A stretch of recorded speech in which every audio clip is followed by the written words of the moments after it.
ಬೆಂಗಳೂರಿನ press club ಆವರಣದಲ್ಲಿ ಮಾದಿಗ ಸಂಘಟನೆಗಳ ಒಕ್ಕೂಟದ ವತಿಯಿಂದ ಪತ್ರಿಕಾಗೋಷ್ಠಿಯನ್ನು ಆಯೋಜಿಸಿದ್ದರು.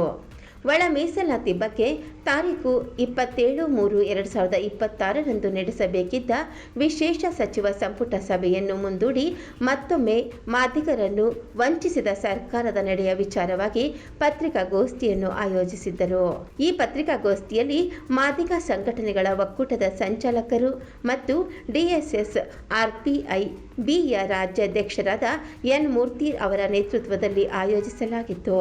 ಒಕ್ಕೂಟದ ಎಲ್ಲ ಮುಖಂಡರುಗಳು ಕಾಂಗ್ರೆಸ್ ಸರ್ಕಾರದ ವಿರುದ್ಧ ಧ್ವನಿ ಎತ್ತಿದರು. ಆಟಕೀಯ ರೀತಿಯಲ್ಲಿ ಸಚಿವ ಸಂಪುಟ ಅನಿರ್ದಿಷ್ಟ ಕಾಲ ಮುಂದಕ್ಕಾಕಿದೆ. ಒಳ ಮೀಸಲಾತಿ ಬಗ್ಗೆ ಚರ್ಚೆಯ ವಿಶೇಷ ಸಚಿವ ಸಂಪುಟ.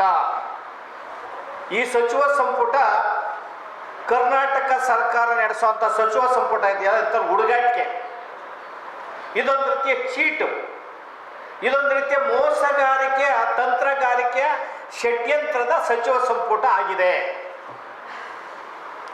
ಅದರಲ್ಲೂ ಪರಿಶಿಷ್ಟ ಜಾತಿಯವರನ್ನ, ಅದರಲ್ಲೂ ಮಾದಿಗ ಮತ್ತು ಮಾದಿಗ ಸಂಬಂಧಿತ ಜಾತಿಗಳನ್ನು ವೋಟ್ ಬ್ಯಾಂಕ್ ಆಗಿ ಇಟ್ಕೊಂಡಂಥ ಸಿದ್ದರಾಮಯ್ಯನವರು ಮತ್ತು ಕಾಂಗ್ರೆಸ್ ಸರ್ಕಾರ ಇವತ್ತು ಕೂಡ ಅವರ ಮತದ ಬ್ಯಾಂಕ್ಗೆ ಕನ್ನ ಹಾಕೋದ್ರ ಮೂಲಕ, ಅವರ ಹಣಕ್ಕೆ ಕನ್ನ ಹಾಕೋದ್ರ ಮೂಲಕ ಮೋಸವನ್ನ, ವಂಚನೆಯನ್ನ ಮಾಡ್ಕೊಂಡು ಬಂದಿದೆ.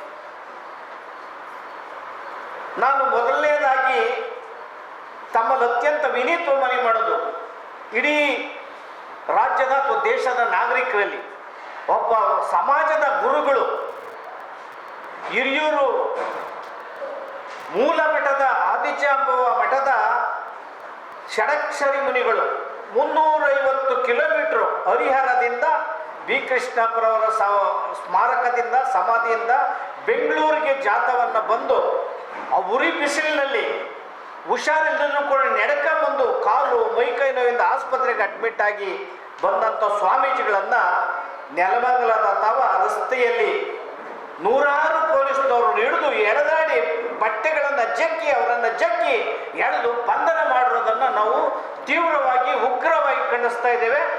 ಜೊತೆಗೆ ಆ ದೃಶ್ಯವನ್ನು ನೋಡಿದರೆ ತುಂಬ ನೋವು. ನಮ್ಮನ್ನೆಲ್ಲನೂ ಕೂಡ ಎಳೆದು ಬಸ್ಸಿಗೆ ತಳ್ಳಿ ಸ್ವಾಮೀಜಿಯವರನ್ನು ಬಂಧನ ಮಾಡ್ತಾರಲ್ಲ,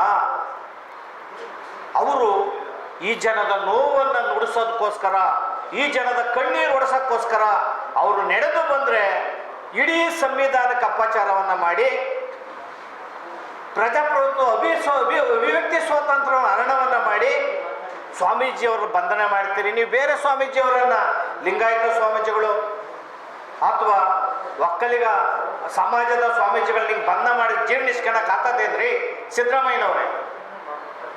ಒಬ್ಬ ಕೆಳವರ್ಗದ ಸ್ವಾಮೀಜಿಗಳು ಅಂತ ಹೇಳಿ ಒಬ್ಬ ಈ ದೇಶದ ಹಿರಿಯ ಗುರುಗಳನ್ನು ನೀವು ಎಳೆದಾಡಿ ಬಟ್ಟೆಯನ್ನು ಜಗ್ಗಿ ಅವರನ್ನೊಬ್ಬ ಅಪರಾಧಿ, ದರೋಡೆಕಾರ, ಕಳ್ಳನ ರೀತಿಯಲ್ಲಿ ಎಳೆದು ಬಸ್ಗೆ ತಳ್ತಿರಲ್ಲ, ನಾಚಿಕೆ ಆಗಲ್ವಾ ನಿಮಗೆ? ಇದು ನೋವು. ಅದನ್ನು ನೋಡಿದಂತಹ ನಾಗರಿಕರು ಆ ಸಮಾಜದ ಭಾವನಾತ್ಮಕ ಸಂಬಂಧಗಳಿಗೆ ಸಿಡಿಲು ಬಡಿದಿದೆ. ಇದನ್ನು ಮೊದಲನೇದಾಗಿ ಇವತ್ತು ಸಭೆಯಲ್ಲಿ ಖಂಡನೆಯನ್ನು ಮಾಡಿದ್ದೇವೆ. ಎರಡನೇದಾಗಿ ಏನು ಸಚಿವ ಸಂಪುಟ ಮುಂದೂಡಿದಿರಲ್ಲ, ಈ ಸಚಿವ ಸಂಪುಟ ನೀತಿ ಸಂಹಿತೆ, ಒಳ ಮೀಸಲಾತಿಗೂ ನೀತಿಗೂ ಸಂಹಿತೆಗೂ ಸಂಬಂಧ ಏನ್ರಿ? ಈಗಾಗಲೇ ವಿಧೇಯಕ ಆಗಿದೆ, ರಾಜ್ಯಪಾಲರ ಅಂಕಿತ ಆಗಿದೆ, ಉಭಯ ಸದನಗಳ ತೀರ್ಮಾನ ಆಗಿದೆ. ನೀವು ಹೊಸ ಯೋಜನೆಗಳಿಗೆ, ಹೊಸ ಮಾದರಿಯ ಜಾರಿಯಾಗೋದಕ್ಕೆ ನೀತಿ ಸಂಹಿತೆ ಇದೆ. ಇದೀಗಾಗಲೇ ವಿಧೇಯಕ ಆಗಿರೋದನ್ನ ನೀತಿ ಸಂಹಿತೆಯನ್ನು ಗಂಟಾಗ್ತಿರಲ್ಲ, ನೆಪ ಹೊಡ್ತಿರಲ್ಲ, ಇದು ಸರಿಯಾದ ಕ್ರಮ ಅಲ್ಲ. ನೀತಿ ಸಂಹಿತೆಗೂ ಸಚಿವ ಸಂಪುಟ ನಡೆಸೋದಕ್ಕೂ ಎತ್ತಣೆಯ ಸಂಬಂಧ ಅನ್ನಂಗೆ ಆಗ್ತದೆ. MCC ಜಾರಿಯಾದರೂ ಕೂಡ ಅಥವಾ ನೀತಿ ಸಂಹಿತೆ ಜಾರಿಯಾದರೂ ಕೂಡ ಸಚಿವ ಸಂಪುಟನ ನಡೆಸಬಹುದು, ನಡೆಸಿದ ಸಂಪ್ರದಾಯಗಳಿದೆ. ಮತ್ತೆ ಈಗಾಗಲೇ ನೀವು ಸುತ್ತೋಲೆಯನ್ನು ಒಡೆಸಿದ್ದೀರಿ. ಹೊಸ ಉದ್ಯೋಗ ನೇಮಕಾತಿ ಏನಲ್ಲ, ಇರೋ ಉದ್ಯೋಗಗಳಲ್ಲಿ ನೀವು ಮೀಸಲಾತಿಯನ್ನು ಅಳವಡಿಸಿ ಅಂತ ಅಷ್ಟೇ ಇರೋ ಸಬ್ಜೆಕ್ಟು. ನೀವು ನೀತಿ ಸಂಹಿತೆಯನ್ನು ತಳುಕಾಕಿ ಸಚಿವ ಸಂಪುಟವನ್ನು ಮುಂದಕ್ಕೆ ಹಾಕೋದಿದೆಯಲ್ಲ, ಇದು ಮೋಸ ಮಾಡುವಂಥ ಮಾಡುವಂಥದ್ದು, ವಂಚನೆ ಮಾಡುವಂಥದ್ದು, ಮತ್ತೆ ಉಪಚುನಾವಣೆಯ ದಾವಣಗೆರೆ ಬಾಗಲಕೋಟೆಯಲ್ಲಿ ನಡೀತದಲ್ಲ, ಮತ ಬ್ಯಾಂಕನ್ನು ಬಳಸ್ಕೊಳ್ಳೋಂಥ ತಂತ್ರಗಾರಿಕೆಯನ್ನು ಮಾತನ್ನು ಈ ಸಂದರ್ಭದಲ್ಲಿ ಹೇಳೋದ್ರ ಮೂಲಕ ನೀವು ಚುನಾವಣೆಗೆ ಈ ಮತಗಳನ್ನು ದರೋಡೆಯನ್ನು ಮಾಡಿ ಸಿದ್ದರಾಮಯ್ಯನವರೇ ಎಷ್ಟು ವರ್ಷಗಳು ಕೂಡ ಇದೇ ರೀತಿಯಲ್ಲಿ ವಂಚನೆ ಮಾಡ್ಕೊಂಡು ಚುನಾವಣೆಯಲ್ಲಿ ಗೆದ್ಕೊಂಡು ಇನ್ನೆಷ್ಟು ದಿನ ಮುಖ್ಯಮಂತ್ರಿಗಳಾಗಿ ಹೋಗ್ತೀರಿ ನೀವು? ಪರಿಶಿಷ್ಟ ಜಾತಿಯವರು ಮುಖ್ಯಮಂತ್ರಿ ಹೋಗಿದ್ದನ್ನ ತಡೆದು ನೀವು 2 ಅವಧಿಯಲ್ಲಿ ಮುಖ್ಯಮಂತ್ರಿ ಆದ್ರಿ. ಈಗ ಒಳ ಮೀಸಲಾತಿಗಳನ್ನು ವಂಚಿಸಿ ಇವರಲ್ಲಿ ಜಗಳವನ್ನು ತಂದಿಟ್ಟು ಬೆಂಕಿಯನ್ನು ಹಾಕಿ ಸಮಾಜಕ್ಕೆ ಮುಂದೂಡೋದ್ರ ಮೂಲಕ ಡಿಲೇ ಟ್ಯಾಕ್ಟಿಸ್ ಮಾಡಿ, ವಿಳಂಬ ನೀತಿಯನ್ನು ಮಾಡಿ, ನ್ಯಾಯವನ್ನು ಮುಂದೂಡಿ, ಒಳ ಮೀಸಲಾತಿ ಜನರಲ್ಲಿ ಬೆಂಕಿ ಕಿಚ್ಚನ್ನು ಹಚ್ಚಿ ನೀವು ಮಾಡೋದಿದೆಯಲ್ಲ, ಇದು ಅದಕ್ಕೆ ಸಭೆ ನಿರ್ಣಯನ ಮಾಡಿದ್ದೇವೆ. ದಾವಣಗೆರೆ ಬಾಗಲಕೋಟೆಯ ಉಪಚುನಾವಣೆಯಲ್ಲಿ ನಿಮ್ಮ ಕಾಂಗ್ರೆಸ್ ಪಕ್ಷವನ್ನ ಅದು ಹೆಂಗೆ ಗೆಲ್ಲಿಸ್ತಿರೋ ಗೆಲ್ಲದೆ ಸೋಲಿಸ್ತೀವಿ ಅನ್ನೋದನ್ನ ನಿಮ್ಮನ್ನ ಪಕ್ಷದಲ್ಲಿ ಸೋಲ್ಸಕ್ಕೋಸ್ಕರ ನಿರ್ಣಯವನ್ನು ಪಾಸ್ ಮಾಡಿದ್ದೇವೆ. ನಾವು ದಾವಣಗೆರೆ ಬಾಗಲಕೋಟೆಯಲ್ಲಿ ಮಾದಿಗ ಸಂಘಟನೆಗಳು ಕೂಡ ಎಲ್ಲ ಹೋರಾಟಗಾರರು, ಮತದಾರರು ಕಾಂಗ್ರೆಸ್ಗೆ ಮತ ಚಲಾಯಿಸಬಾರ್ದು ಅಂತ ಮತ ಜಾಗೃತಿ ಅಭಿಯಾನವನ್ನು ಹಮ್ಮಿಕೊಂತ ಇದ್ದೀವಿ. ಮುಂದಿನ ಉಪಚುನಾವಣೆಯಲ್ಲೂ ಕೂಡ ಮತ ಜಾಗೃತಿಯನ್ನು ಮಾಡ್ತೇವೆ ಅನ್ನೋ ಮಾತನ್ನು ಹೇಳಿ ಸಿದ್ದರಾಮಯ್ಯನವರು ಅನೇಕ ತೀರ್ಪುಗಳು ಬಂದಿದ್ದಾವೆ ಕೋರ್ಟಿಂದ. 7 ಜನ ನ್ಯಾಯಾಧೀಶರ ಸಂವಿಧಾನದ ಪೀಠದ ತೀರ್ಪುಗಳು, ಹೈಕೋರ್ಟಿನ ತೀರ್ಪುಗಳು, ಸುಪ್ರೀಂ ಕೋರ್ಟ್ನ ತೀರ್ಪುಗಳು, ಎಲ್ಲ ತೀರ್ಪುಗಳನ್ನು ಸಿದ್ದರಾಮಯ್ಯನವ್ರ ಸರ್ಕಾರ ಕಡೆಗಣಿಸಿದೆ. ಅದರಿಂದ ಕಂಟೆಂಪ್ಟ್ ಕೋರ್ಟಲ್ಲಿ ಇದೆ ಸಿದ್ದರಾಮಯ್ಯನವ್ರ ಸರ್ಕಾರ, ಕಂಟೆಂಪ್ಟ್ ಕಾನ್ಸ್ಟಿಟ್ಯೂಷನ್ ಇದೆ ಸಿದ್ದರಾಮಯ್ಯವ್ರ ಸರ್ಕಾರ. ಸಂವಿಧಾನ ಬಾಹಿರವಾಗಿ ಸಿದ್ದರಾಮಯ್ಯನ ಸರ್ಕಾರ ನಡೀತಾ ಇದೆ. ಯಾವುದೇ ಕೋರ್ಟಿನ ಆಜ್ಞೆಗೆ ಬೆಲೆ ಕೊಡ್ತಾ ಇಲ್ಲ, ಯಾವುದೇ ಆಯೋಗದ ವರದಿಗಳಿಗೆ ಬೆಲೆಯನ್ನು ಕೊಡ್ತಾ ಇಲ್ಲ.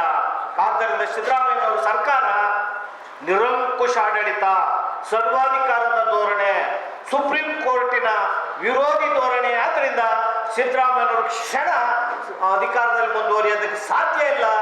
ಮತ್ತೆ ಏನು SCP STP SC TSP ಕಾಯ್ದೆಯನ್ನು ತಂದ್ರು, ಆ ಕಾಯ್ದೆ ಹಣವನ್ನು 39,000 ಕೋಟಿ ದುರುಪಯೋಗ ಮಾಡ್ಕೊಂಡಿದ್ದಾರಲ್ಲ, ಆ ಕಾಯ್ದೆಯಲ್ಲಿ ಹಣವನ್ನು ದುರ್ಬಳಕೆ ಆದರೆ ಜೈಲಿಗೆ ಹೋಗಬೇಕು.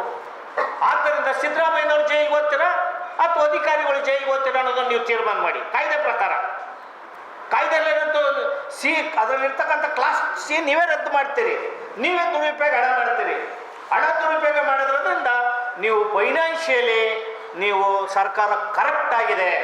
ಒಳ ಮೀಸಲಾತಿ 35 ವರ್ಷ ಒಳ ಮೀಸಲಾತಿ ಹೋರಾಟಗಾರರು ಜೀವವನ್ನು ಕಳ್ಕೊಂಡವರು, ಜೀವನವನ್ನು ಕಳ್ಕೊಂಡವ್ರು ಎಲ್ಲನೂ ಕೂಡ ದಾವಣಗೆರೆಗೆ ಬಾಗಲಕೋಟೆಗೆ ಬರಬೇಕು. ಕಾಂಗ್ರೆಸ್ಸನ್ನು ಬುಡುಸಹಿತ ಕಿತ್ತಾಕಿ ನೀವು ಒಳ ಮೀಸಲಾತಿ ವರ್ಗೀಕರಣ ಹೋರಾಟವನ್ನು ಮಾಡಬೇಕು. ಜೊತೆಗೆ ಕಾಂಗ್ರೆಸ್ ಅಲ್ಲಿ ಯಾರ್ಯಾರು ಹೋರಾಟಗಾರರು ಇದ್ದೀರಿ, ಕಾಂಗ್ರೆಸ್ ಹೋರಾಟಗಾರರು ದಯಮಾಡಿ ಒಳ ಮೀಸಲಾತಿ ಹೋರಾಟದಲ್ಲಿ ನೀವು ಹೃದಯವಂತಿಕೆನಿರಿ, ಮತ್ತೆ ಪಕ್ಷರಹಿತವಾಗಿ ಹೋರಾಟವನ್ನು ಮಾಡಿ ಕಾಂಗ್ರೆಸ್ ವಿರುದ್ಧ ಹೋರಾಟ ಮಾಡಬೇಕು ಅಂತ ನಾನು ಮನವಿ ಮಾಡ್ತಾ ಇದ್ದೀನಿ.